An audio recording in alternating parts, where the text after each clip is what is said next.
परभणी येथे भारतरत्न डॉक्टर बाबासाहेब आंबेडकर यांच्या पूर्णाकृती पुतळ्यासमोरील संविधान प्रतिकृतीची काच मंगळवार दिनांक 10 सायंकाळी फोडल्याबद्दल पोलिसांनी एका माथेफिरूस ताब्यात घेतले असून त्याच्या विरोधात गुन्हा दाखल करण्याची प्रक्रिया सुरू आहे।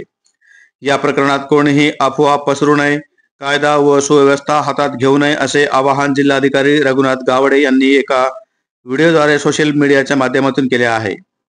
जालना आंदोलन न्यूज साठी परभणी जिल्हा प्रतिनिधी शेख अहमद यांची रिपोर्ट।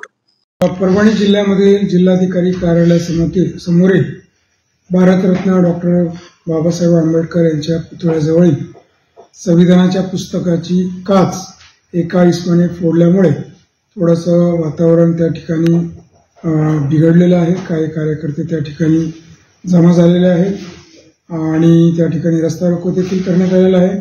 तथापि त्या इसमाला आम्ही तात्काळ अटक केलेली आहे। तो पोलीस कस्टडीमध्ये आहे, पोलिसाच्या ताब्यात आहे। गुन्हा दाखल करायची कारवाई सुरू आहे आणि डॉक्टर बाबासाहेब आंबेडकर यांच्या पुतळ्यास हार देखील आपण घातलेला आहे। तर सर्व नागरिकांना मी आवाहन करतो, विनंती करतो की आपण कुठल्याही कायदा सुव्यवस्थेचा बिघडणार नाही यासाठी आपण दक्षता घ्यावी व कोणत्याही प्रकारे अफवावर आपण विश्वास ठेवू नये। सदर ठिकाणी मी स्वतः जिल्हाधिकारी, जिल्हा पोलीस अधीक्षक, सर्व पोलीस अधिकारी, प्रांत अधिकारी आम्ही स्वतः भेट दिलेली आहे आणि परिस्थिती नियंत्रणात आहे।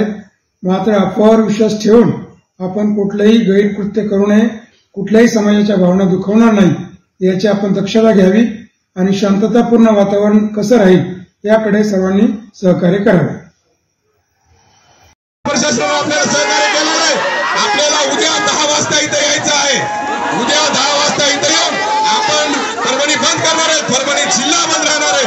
तमाम आंबेडकर चळवळीच्या वतीने परभणी जिल्हा बंद राहणार आहे असं या ठिकाणी मी सांगू इच्छितो। तसेच मित्रांनो, तमाम युवकांना आदर्श मानणारे कांगणे सर सुद्धा इथं जे बाबासाहेबांचे विचार डोक्यामध्ये सगळ्या तरुणांना सोशल मीडियाच्या माध्यमातून पसरवतात।